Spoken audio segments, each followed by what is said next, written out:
Lovely to see you. And thank you for coming yesterday. No, don't, because I felt that it's my duty as an Indian to voice my anguish, my apprehension at what's happening. And before coming, I was just looking through the pages. There's a big book I have, your grandfather's name. Acha. And I was looking through that, and I know these 2,800 kilometers is nothing. You walked through sweat, tears, and blood, literally. And we have seen history happen from the inner circle. I've watched it from the outer circle. So walking with you, if I don't come with you, it's not fair. My nephew's a photographer. So I said, listen, I want to give a little present to my friend Kamal Hassan. And I said, give me a picture, one of your pictures, as a gift to him. So I want you to guess what he came up with. What picture do you think he gave me? I don't know. Wow. Come, let's go and see it. Yeah. Oh, it's here. Tells you what Kamal is, right? And so this is what he gave me. This is what he came up with. Oh. Oh, he shot this? He shot this, and that's for you, because it tells us your approach, your attitude to life, and the fact that you're a great Indian and a great Tamil. Thank you. And we're proud of you. Thank you. It looks nice, huh? Oh, lovely. I'm quite interested in how you see what is going on in India. Of course, an Indian person, but also a Tamil person, because the view from South India often looks very different. It is. Then the view from North I'm India. sure it is the same from Assam or Meghalaya. The same, exactly. At the capital. We forget history, and we are only agitated by the topical or recent happenings. I talk a lot about Gandhiji now. It is not right from the beginning. My father was a congressman, but my environment made me a bitter critic of Gandhiji when I was in my teens. My father did not say, he said, just read history. I think you're talking from today. Yeah, but today matters, is my question. He's a lawyer, and he didn't argue with me on this case. Around 24, 25, I discovered Gandhiji on my own. And over the years, exponentially, I've become a fan. And that's me, to explain myself. To actually correct yourself and say sorry, that's why I made Hey Ram, Right. a film where I played a parallel assassin, Wow. wanting to kill Gandhiji. And as he goes nearer to the person and the truth, he changes. Yeah. But it's too late. Somebody else does the job that he wanted to do, but he had changed his mind. That's the story of Hey Ram. So you came up with the idea? Yes, that is my way of saying sorry to my Bapu. Excellent. That's quite a sort of sophisticated, intelligent way of looking at the problem. Yeah, because I have to take the onus of all the crimes, including what happened in your family. We let it happen. But I think inside what you're saying is hatred is actually blindness and misunderstanding. Yes, and the worst form of criticism is an assassination. I think that's very cheap. And It's a coward. A coward does that Only- because he has no other way to fight. But that cannot be the answer. So what's your view then of the violence and the hatred that is being spread in the country? I mean, I view it as a consequence of the fear that is being spread in the country. No, this is actually a synthetic, reproduced, Manufactured. thing. I don't think so, because go into Kerala, more than Tamil Nadu, you will find amity prevails. Unless you doctor it. You can do it from either side. I think there are more sides to it than just Hindu and Muslim. We have to look at all that and understand that this country will flourish only with this plurality. As a person who loves Tamil Nadu, loves the Tamil people, whenever I go there, I try to understand slightly better, what exactly is the Tamil idea, right? And so as somebody who, is looking at it from far, what does it mean to be Tamil? I know that the Tamil language is very important, but what does it actually mean? It means the same as wanting to be a Maharashtrian Yeah. or a Telugu or a Malayali. We all have a pride, but I must say something about Tamil Nadu. They always feel that it's an island with parochial mindset and language chauvinism. Everybody is proud about their language, but I can tell you, you can go to a village, any village or town, my town, and just stand in the middle of the road and shout Nehru. A dark man will turn around, Yeah.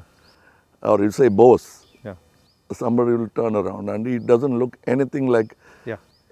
Nehru ji or Bose ji. And they'll turn, you'll find Gandhi, many Gandhis. That is the mindset. And at a particular point, they felt there was apathy from the center. That happens every time. It will happen with every government. They are now unhappy with what is happening now. But that's not permanent if you could approach it like you're doing it now. The reason why I want to celebrate your walk is reaching out to the people and lending the ear instead of standing on a podium and lecturing. Yeah. That's commendable from your side. But my experience when I go to Tamil Nadu, right, is that they express themselves in a very passionate, Yes. it's different expression. So if you go to Maharashtra, people show affection, but the way the Tamils show affection is something completely different. I get that feeling when I go there, and I always wonder, what is that exactly? How does it, why such strong affection or strong expression or so passionate? It's part of the culture. It's a very old culture, and they've seen wars, they've seen battles, they've learned a lot from Jainism, Yeah. Buddhism. Yeah. It's a mixture of everything. That kind of affection was enjoyed by Kamaraj, Yeah. MGR, all those leaders. They are moved to tears, Yeah.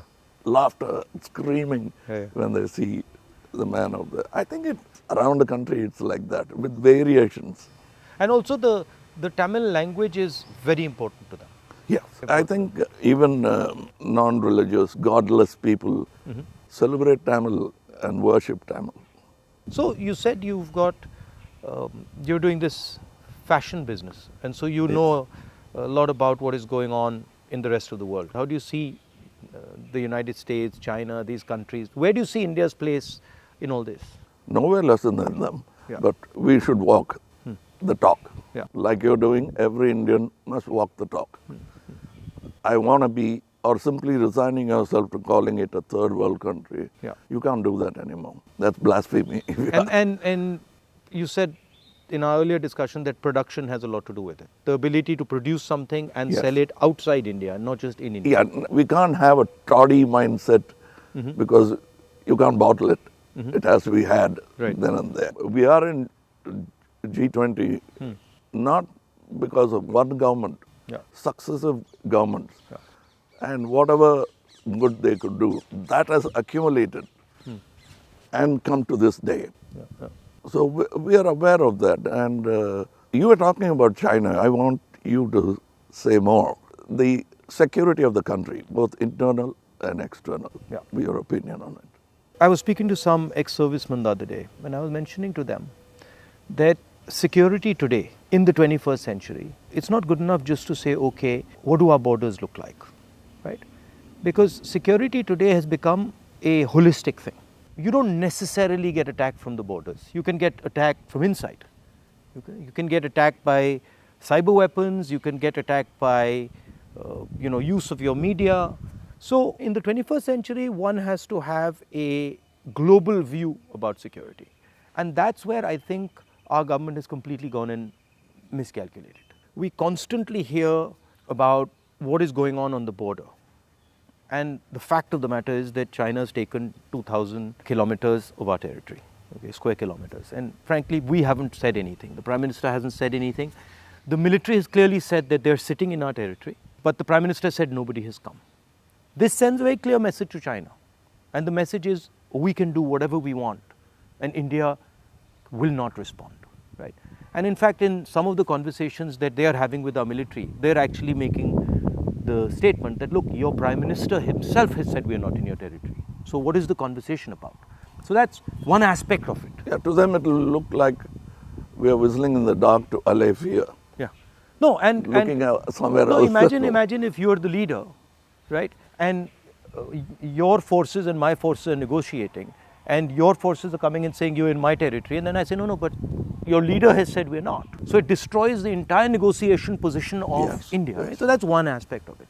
The second aspect of it is how conflict has been transformed, and conflict has been transformed because earlier you fought on a border, now you fight everywhere, right? So you fight by shutting down power stations, you can fight by attacking the railway system, you can fight by militarily attacking, you can And fight. the oldest trick is to Yeah. contaminate border. Yeah, so you can do that. So the single most important thing in the 21st century is that a country has internal cohesion, that there's harmony in the country, that people are not fighting, that there's peace in the country, and the country has a vision. The point is not going to war, right? The point is being in a position where you cannot be attacked. And there's a link between a weak economy, a confused nation without vision, hatred and anger, and the Chinese sitting in our territory. Because they know that we are dealing with internal matters, internal confusion, an internal lack of harmony, and so they can just go in and do whatever they want. So that's one element of the problem. The other huge element of the problem is what has happened in Ukraine, right? And essentially what the Russians have done in Ukraine is they've said, look, we will not accept that the Ukrainians have a strong relationship with the West. And they've basically told the Ukrainians, if you have a strong relationship with the West, we will alter your geography. And that is the exact same principle that can be applied in India. What the Chinese are saying to us is, be careful with what you're doing, because we will alter your geography. We will enter Ladakh, we will enter Arunachal, and what I can see is them building a platform for that type of an approach. So as an Indian person, I don't want to be somebody who's warmongering, but I'd like our country to be aware that there are real problems on the border, and those problems on the border are connected to what is going on inside our country. When Indian fights Indian, when the economy doesn't work, when there's joblessness, our external opponents can take advantage of that situation. Yeah, so because that's broadly it's an opportune moment Yeah. of distracted. Yeah. So one of the things that we've constantly telling our government is talk about it. If you don't want to talk through the media, at least talk to the opposition. We understand these things. We might be able to help you, advise you, bounce ideas off us, but they just don't listen. So it's the approach that we understand everything. The other aspect of it, which you touched on, is that frankly there's no one who can compete with China. I do not believe that on production, on as far as the economics is concerned, I do not believe that the West can take on the Chinese. I believe that India can take on the Chinese. We have the population. We have the population, we have the people. What do you need to take on the Chinese? You need a young population, you need large numbers of people, you need a large educated base. Compared to China, our population is younger. Exactly, right? And if you see the West, right, and this might be a bit controversial, but they've got too much, they're flabby. They're living in opulence. They are outsourced. And they outsource, right? Whereas our people, they know what a struggle is. They understand difficulty.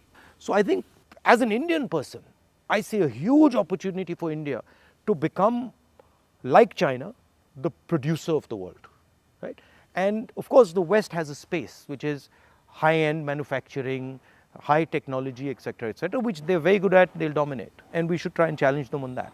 But I do not think they can compete with China on the large-scale manufacturing, blue-collar work. And I think that's the tragedy, that we are walking on these streets, you walked with us, and all our children are saying we are unemployed, when in fact we could have huge amounts of employment through our agricultural system, through sort of manufacturing. The constant neglect of agriculture is disgruntled many Tamilians.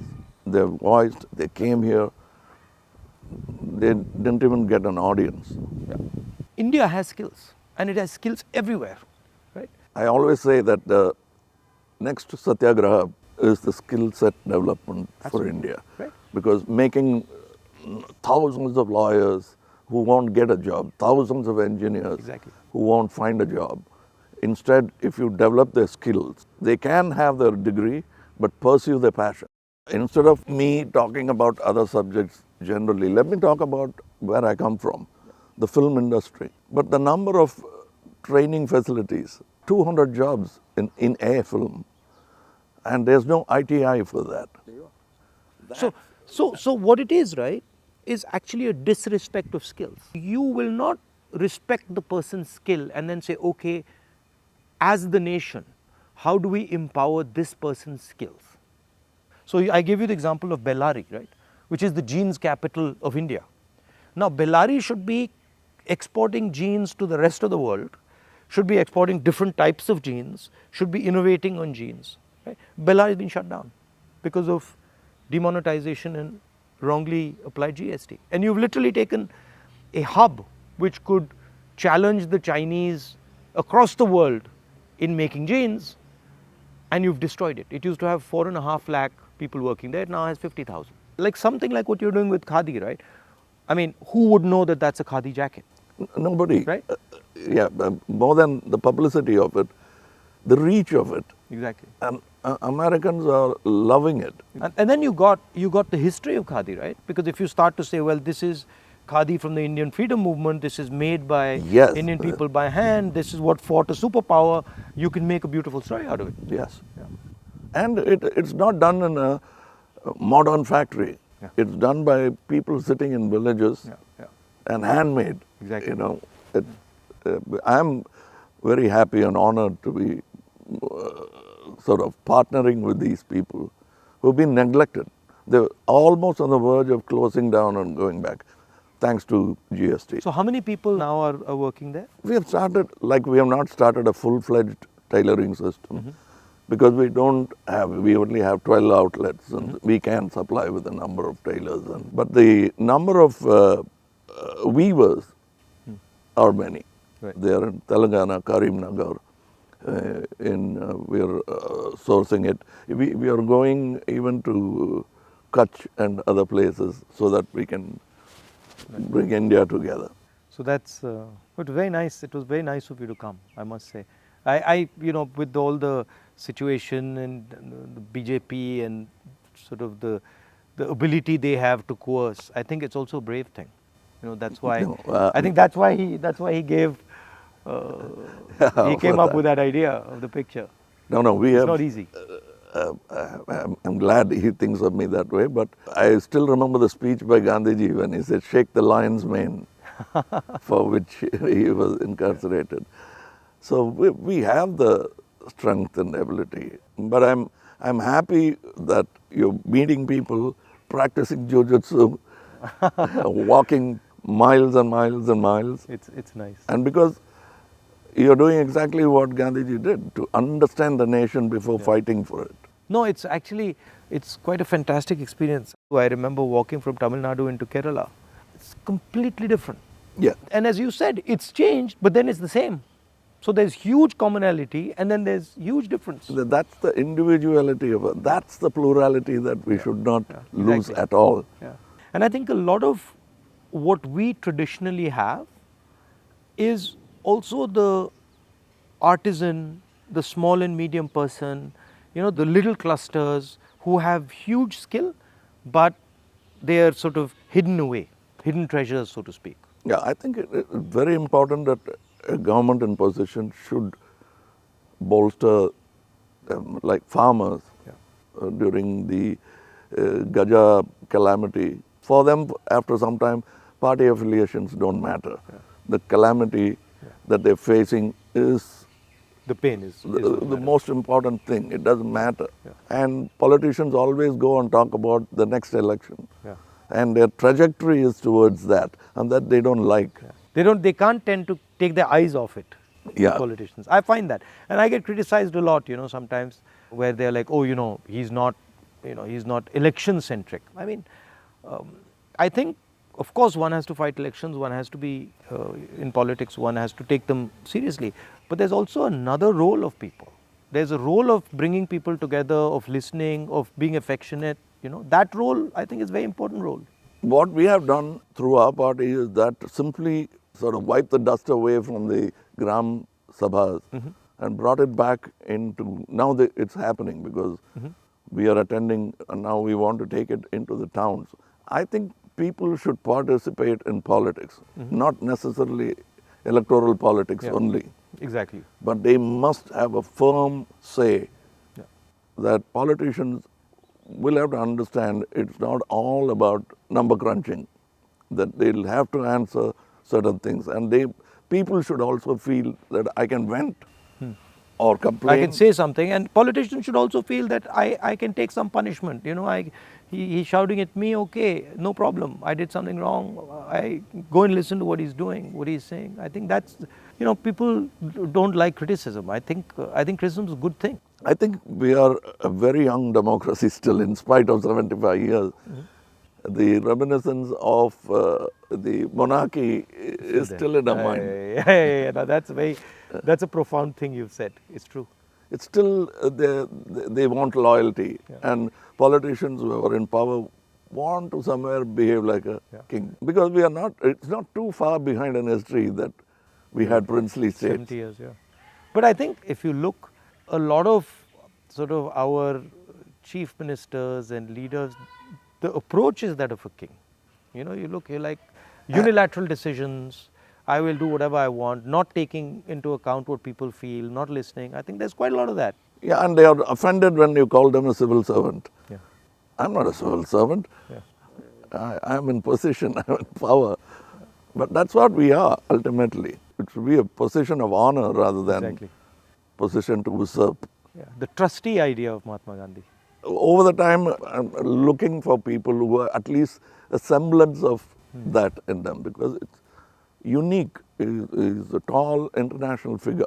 Yeah. And that we realize when he's not there. Well, anyway, I won't keep you. No, I'm keeping you. It's lovely to see you. And whenever you're in Delhi, you know, next time, maybe we go and have a meal or something. Yeah, sure. I'd love to do that. And I'd like you to look into our thing I've sent. I will. I'll give you my your measurements. I will 100%. We'd like to dress you up. Okay, I'll do that. Thank you. Thank you for the time. Thank you.